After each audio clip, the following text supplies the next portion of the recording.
ഈ പഹൽഗാമിലെ ഭീകരരോട് എതിരിടുമ്പോഴാണ് ആദിലിന് വെടിയേറ്റത് എന്ന് സഹോദരൻ നൌഷാദ് പറയും.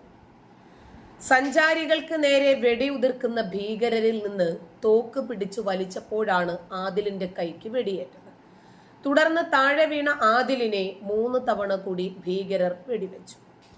4 വെടിയേറ്റതിന് ശേഷമാണ് ആദില് മരിച്ചത് എന്നാണ് ആദിലിന്റെ സഹോദരനായ നൌഷാദ് പറയുന്നത്.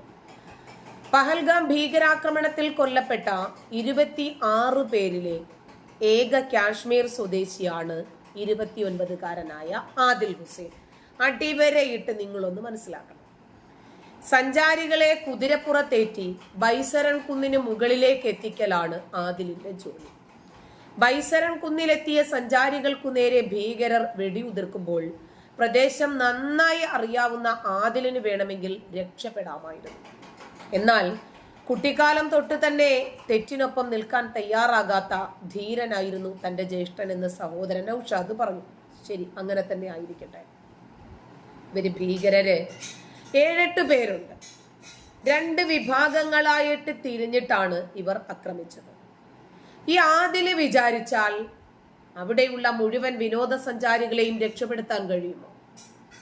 ഇനി തന്റെ കൂടെയുള്ളവരെ രക്ഷപ്പെടുത്തുന്നതിന് വേണ്ടിയാണ് ചാടി തോക്കിൽ പിടിച്ചതെങ്കിൽ പിന്നീട് സംഭവിക്കുന്നത് എന്താണ് എന്ന് ആദിലിന് വ്യക്തമായിട്ട് അറിയില്ല. എല്ലാം സംശയം ജനിപ്പിക്കുന്ന വസ്തുതയായതുകൊണ്ടും TG മോഹൻദാസ് ഇതിന്റെ വസ്തുതകൾ വിശദമായി നിരീക്ഷിച്ചതുകൊണ്ടുമാണ് പറയുന്നത്. ഒരു പക്ഷേ ആ ഭീകരന്മാരിൽ ഒരാൾ തന്നെയാണോ ആദിൽ എന്ന് സംശയം തോന്നിയത് എനിക്ക് മാത്രമാണോ, അതോ TG മോഹൻദാസിന് മാത്രമാണോ? എന്തായിരുന്നാലും കൂടെയുള്ളവരെ രക്ഷിക്കുന്നതിന് വേണ്ടിയാണ് ജീവൻ ത്യാഗം ചെയ്തതെങ്കിൽ ശരി, നന്നായിരിക്കട്ടെ. മരിച്ചിട്ടാണോ ത്യാഗം ചെയ്യുക? ജീവിച്ചിരുന്നിട്ട് ഈ ആയുധധാരികളായ ആളുകളോട് നിരായുധനായിട്ട് കയറി ചെന്നത് സിനിമാ സ്റ്റൈലൊന്നും അല്ലല്ലോ. ഒരുപാട് വില്ലന്മാരിങ്ങനെ മാരക ആയുധങ്ങളുമായിട്ട് വരുമ്പോ നിരായുധനായിട്ട് നിന്നിട്ട് നടൻ അടിച്ചുമിടിച്ചും വീഴ്ത്തി രക്ഷപ്പെടുത്താൻ ശ്രമിക്കുന്ന ഒരു രീതി എന്തോട്ടോ ഒരു പക്ഷേ നമ്മുടെ ചെറിയ ബുദ്ധിക്ക് നമുക്കങ്ങനെ തോന്നുന്നതായേക്കാം. എന്തായിരുന്നാലും പഹൽഗാം ഭീകരാക്രമണത്തിൽ കൊല്ലപ്പെട്ട 26 പേരിൽ ഏക കാശ്മീർ സ്വദേശി 29-കാരനായ ആദിൽ ഹുസൈൻ. ഓക്കെ, നമ്മള് സമ്മതിച്ചിരിക്കുന്നു. ദിവസം 300 രൂപയായിരുന്നു ആദിലിന്റെ കൂലി. അത്രേ. കുതിരസവാരി ഇഷ്ടപ്പെടുന്ന സഞ്ചാരികളിൽ ചിലർ കൂടുതൽ തുക ടിപ്പ് നൽകിയാൽ അന്ന് സന്തോഷവാനായിട്ടാണ് ആദിൽ വീട്ടിലെത്തുന്നത് എന്ന് നൌഷാദ് ഓർമ്മിപ്പിക്കുന്നു. സ്വാഭാവികമായിട്ടും പൈസ കയ്യിൽ കിട്ടിയാൽ കൂടുതൽ കിട്ടിയാൽ ആർക്കാ സന്തോഷം വരാത്തത്? സാധാരണ രീതി തന്നെയാണത്.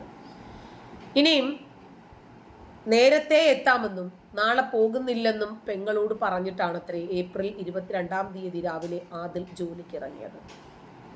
ബൈസരണില് ഭീകരാക്രമണം ഉണ്ടായി എന്നറിഞ്ഞപ്പോൾ വൈകിട്ട് വരെ ആദിലിനെ വിളിച്ചുകൊണ്ടിരുന്നെങ്കിലും ഫോൺ എടുത്തില്ല. സംശയം തോന്നിയതോടുകൂടി പഹൽഗാമിൽ പോയി അന്വേഷിച്ചു. മരിച്ചവരുടെ പട്ടികയിൽ സഹോദരന്റെ പേര് കണ്ട് തകർന്നു പോയി എന്ന് നൌഷാദ് പറഞ്ഞു.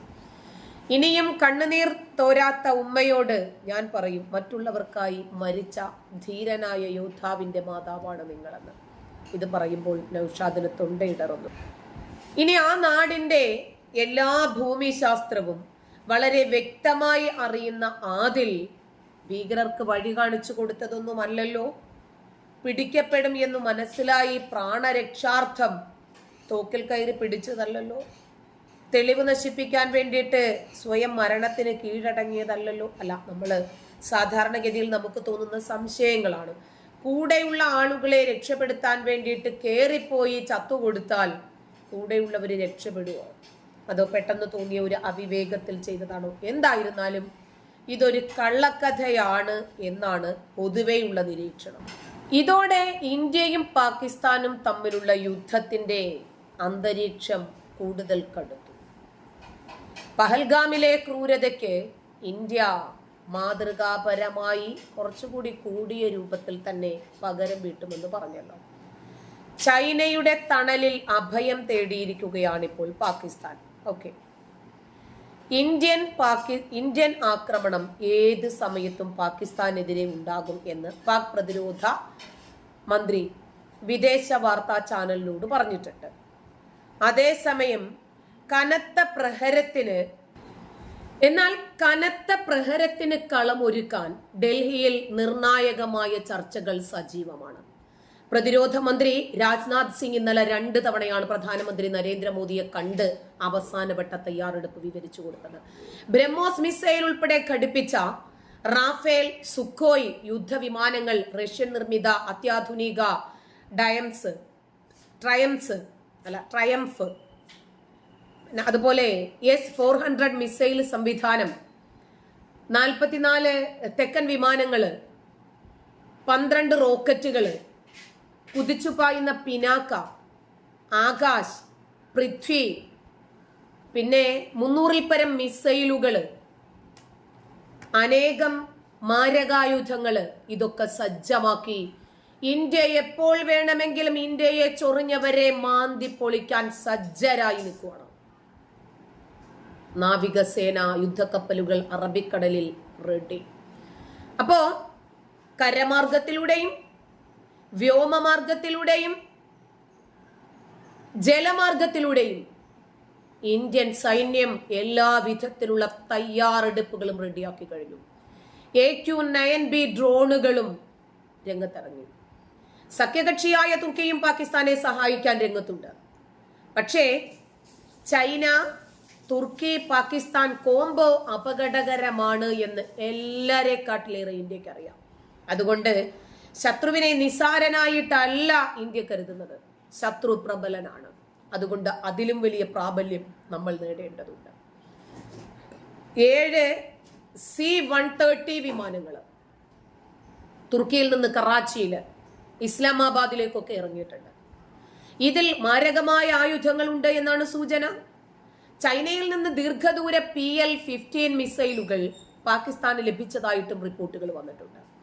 ആയുധം കൈമാറിയിട്ടും ചൈന ഇരട്ടത്താപ്പുമായി രംഗത്ത് വന്നു. സംഘർഷം തണുപ്പിക്കാൻ നടപടി വേണമെന്നാണ് ആവശ്യം. പഹൽഗാം ഭീകരാക്രമണത്തിൽ നീതിയുക്തമായിട്ടുള്ള അന്വേഷണവും ആവശ്യപ്പെട്ടിട്ടുണ്ട്. ഇന്ത്യക്കൊപ്പമാണ് തങ്ങളെന്നും ഭീകരവാദത്തെ ശക്തമായി അപലപിക്കുന്നെന്നും അമേരിക്ക ഇന്നലെ ആവർത്തിച്ചിട്ടുണ്ട്. 2 രാജ്യങ്ങളും ഉത്തരവാദിത്വത്തോടുകൂടി സംസാരിച്ച് പരിഹാരം കാണുന്നതാണ് ഉചിതമെന്നും പറഞ്ഞു. BSF ജവാന്റെ മോചനം നീണ്ടുകൊണ്ടിരിക്കുന്നു. അബദ്ധത്തിൽ അതിർത്തി ലംഘിച്ച് അതിന്റെ പേരില് പാക് റോഞ്ചേഴ്സ് പാകിസ്ഥാനിലെ അതിർത്തിയുണ്ട്. ആ അതിർത്തി ലംഘിച്ചു എന്നതിന്റെ പേരിലാണ് BSF ജവാനെ റേഞ്ചേഴ്സ് കസ്റ്റഡിയിലെടുത്തത്. BSF കോൺസ്റ്റബിൾ പർണാം കുമാർ ഷാ എന്ന് പറയുന്ന 40-കാരന്റെ മോചനം അതുകൊണ്ട് നീണ്ടുകൊണ്ടിരിക്കുന്നു. കഴിഞ്ഞ ദിവസങ്ങളിൽ നിരവധി ഫ്ലാഗ് മീറ്റിംഗുകൾ നടന്നിട്ടുണ്ട്. സ്ഥിതിഗതികൾ BSF മേധാവി ദൽജിത് ചൗധരി കേന്ദ്ര ആഭ്യന്തരമന്ത്രി അമിത്ഷായെ ധരിപ്പിച്ചിട്ടുണ്ട്. ഇന്ത്യയുടെ ആക്രമണം ആസന്നമാണ്, ഞങ്ങൾ സേനയെ ശക്തിപ്പെടുത്തുന്നു. അതുപോലെ ഖ്വാജ ആസിഫ് പാക് പ്രധാന പ്രതിരോധ മന്ത്രിയാണ്. നാവികസേനയ്ക്കും റാഫേലിന്റെ കരുത്തുണ്ട്. കരാറിൽ ഒപ്പിട്ട് കഴിഞ്ഞു. നാവികസേനയ്ക്ക് വേണ്ടി 26 റാഫേൽ വിമാനങ്ങൾ വാങ്ങാൻ 63,000 കോടി രൂപയുടെ കരാറിൽ ഇന്നലെയാണ് ഇന്ത്യയും ഫ്രാൻസും ഒപ്പുവെച്ചത്. 22 സിംഗിൾ സീറ്റ്, 4 ഇരട്ട സീറ്റർ വിമാനങ്ങൾ 5 വർഷത്തിനുള്ളിൽ ഇന്ത്യയിലെത്തും. നാവികസേന പൈലറ്റുമാർ ഫ്രാൻസിലും ഇന്ത്യയിലും പരിശീലനം ലഭിക്കുന്നതിന് വേണ്ടിയുള്ള സിമുലേറ്റർ, അനുബന്ധ ഉപകരണങ്ങള്, ആയുധങ്ങള്, ലോജിസ്റ്റിക് പിന്തുണ, ഇതൊക്കെ അടക്കമുള്ളതാണ് കരാർ. വിമാന എഞ്ചിൻ സെൻസറുകൾ, ആയുധങ്ങൾ എന്നിവ ഇന്ത്യയിൽ തന്നെ വികസിപ്പിക്കാനുള്ള സാങ്കേതിക വിദ്യ കൈമാറ്റവും നടക്കും. വ്യോമസേനയ്ക്ക് നേരത്തെ തന്നെ കൈമാറിയ 36 വിമാനങ്ങൾക്കുള്ള സ്പെയർ പാർട്സ് വിതരണവും കരാറിലുണ്ട്. ഫ്രഞ്ച് കമ്പനി ഡസോ ഏവിയേഷൻ ആണ് നിർമ്മാതാക്കൾ. ഇന്നലെ ന്യൂഡൽഹി നാവികസേന ആസ്ഥാനത്ത് നടന്ന ചടങ്ങിൽ പ്രതിരോധ മന്ത്രി രാജ്നാഥ് സിംഗും ഫ്രാൻസ് പ്രതിരോധ മന്ത്രി സെബാസ്റ്റ്യൻ ലെക്കോർക്കനുമാണ് ഈ കരാറിൽ ഒപ്പുവെക്കുന്നത്.